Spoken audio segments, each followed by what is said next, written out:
personnel et professionnel? L'astrologie, chacun peut la pratiquer. J'invite même j'ai des personnes qui me consultent depuis de nombreuses années et je les invite eux-mêmes à pratiquer l'astrologie au bout d'un moment. Après tout, il n'est pas bon que les gens soient complètement dépendants du langage d'un autre. Il est bon d'adopter son propre langage. Donc souvent, j'invite les gens à le faire. Mais bon, ça demande tellement de temps, tellement d'investissement que les gens, quelquefois, un petit peu commencent et puis arrêtent. Parce qu'il faut avoir du temps pour apprendre l'astrologie. Ça demande du temps. Moi, je l'ai commencé très jeune. Mais c'est vrai que je voudrais la commencer aujourd'hui. Ce sera peut-être plus difficile. Bon, ça demande quand même beaucoup de motivation. Donc, sur un plan personnel, c'est un merveilleux outil de connaissance. C'est un merveilleux outil aussi d'éclairage de son propre cheminement intérieur. Une façon de se resituer dans l'univers, c'est-à-dire qu'on veut nous faire appréhender un monde où tout est compartimenté, structuré, mélangé. Enfin, l'astrologie nous permet de voir que nous faisons partie d'un ensemble, qu'il y a un ciel extérieur, mais que ce ciel extérieur est aussi en nous, et que nous sommes donc des enfants de l'univers, et que nous avons donc de ce fait une responsabilité et vis-à-vis de nous-mêmes et vis-à-vis de cet univers. L'astrologie permet de comprendre cela. C'est aussi un outil qui permet aussi de comprendre l'autre. Il y a en astrologie ce qu'on appelle la technique de la synastrie. C'est la rencontre de deux thèmes astrologiques. Et on voit dans cette rencontre de deux cartes du ciel, donc ces deux théâtres mythologiques se mélanger. Et on voit les aspects harmonieux, des aspects plus difficiles. Alors là aussi, il n'y a pas d'aspect maléfique. Comme on disait jadis dans les anciens astrologues, il n'y a pas de bons ou de mauvais signes du zodiaque non plus. L'astrologie d'ailleurs est avant tout planétaire, on dit astrologie, on ne dit pas signologie ou je ne sais. Ce sont les planètes qui donnent la dynamique d'un thème. Ce sont les moteurs du thème astrologique, ce sont les planètes, les signes arrivent après. C'est pour ça que quand on lit les stéréotypes des signes astrologiques, quelquefois il y a des gens qui ne s'y reconnaissent pas. Ben oui, parce qu'ils ont le soleil dans tel signe, par exemple quelqu'un qui naît sous le signe de la balance, aura le soleil dans le signe de la balance, mais peut-être aura-t-il un fort amas planétaire dans le signe du scorpion qui est tout de suite derrière.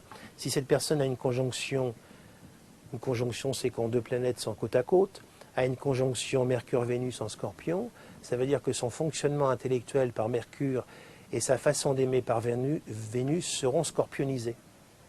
Voilà. Donc, elle n'est pas totalement balance. Donc, c'est pour ça que dresser une carte du ciel est infiniment riche de connaissances sur soi. Alors maintenant, pour ceux qui veulent en faire un usage professionnel, eh bien, que dire ?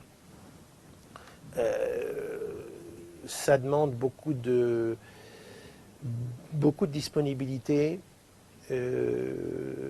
beaucoup d'attention. C'est un acte quand même, je dirais, d'amour, de recevoir quelqu'un en consultation. Il faut savoir quand même que quand quelqu'un prend du temps pour venir nous voir, je dis nous les astrologues, prend un rendez-vous, se dégage du temps, vient, c'est quand même un acte privilégié que nous avons avec cette personne. C'est un acte. Il y a une intimité qui se crée durant 1h30, 2 heures de consultation. C'est quand même un grand privilège que nous avons et que nous font ces personnes en nous accordant leur confiance. Donc il faut être à la hauteur de cette confiance. Il ne faut pas chercher à épater le consultant. Il ne faut pas faire de l'esbrouf. Il ne faut pas jouer les grands mages, les je sais tout, je vois tout, je te connais avant que tu sois arrivé. Il ne faut surtout pas faire cela. Il faut être capable, en fin de compte, de réconcilier l'individu avec lui-même, quand il est en divorce avec lui-même. Vous me direz que c'est un bien grand travail, le projet est ambitieux, mais c'est à ça que doit tendre le travail de l'astrologue. C'est-à-dire d'apaiser là où il y a de la douleur. Alors, on n'a pas toujours des choses agréables à dire.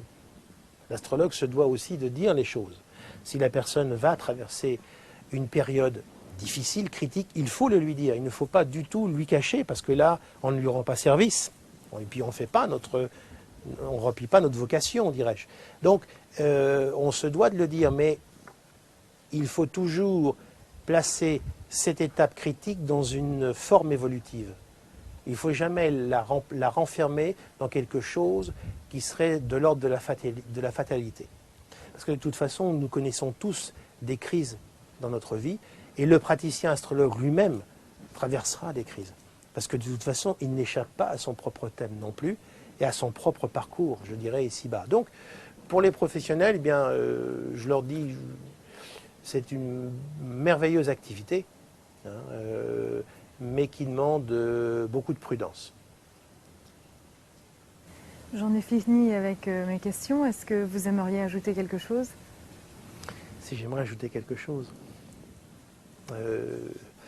Oui, l'astrologie, pour moi, c'est aussi un langage poétique. C'est pour ça d'ailleurs que beaucoup d'écrivains, beaucoup de poètes se sont intéressés et s'intéressent encore à l'astrologie. Elle repose sur le ressort analogique qu'on retrouve aussi dans le langage poétique. Donc cette langue analogique, pour moi, est très importante puisque je suis né avec une conjonction Mercure-Neptune, et je crois que au-delà même de cette, je dirais, configuration qui m'est propre, je crois que la langue analogique, c'est vraiment la seule possibilité de pouvoir réellement avoir une approche et de l'être et de l'univers dans une totalité harmonieuse. C'est ce qui permet de tout réconcilier. Et quand je dis cela, je ne suis pas en train de dire que, en fin de compte, l'analogie, c'est la pierre philosophale et que c'est la réponse à tout. C'est une langue, c'est un langage qui permet de détruire la rupture, qui permet de régler ce qu'on veut nous faire prendre pour des contraires. Donc, pour moi, l'astrologie, c'est aussi ça. Et c'est pour ça que j'aime beaucoup étudier les thèmes des créateurs, des artistes, parce que c'est là où on voit le clavier astrologique se déployer de la façon la plus harmonieuse. Et c'est extraordinaire de constater quelquefois qu'entre le chemin de vie d'un artiste et son thème astrologique, vous retrouvez dans sa création un vocabulaire qui est en totale résonance avec le clavier astrologique. Et pour cet artiste, souvent, c'est une utilisation inconsciente de ce vocabulaire. Ça veut donc dire que l'homme est à la base, en fin de compte, habité par le processus astrologique. Ensuite, tout dépend de la sensibilité de chacun. Quelqu'un qui aura une cérébralité très forte ne pourra pas adhérer au langage astrologique.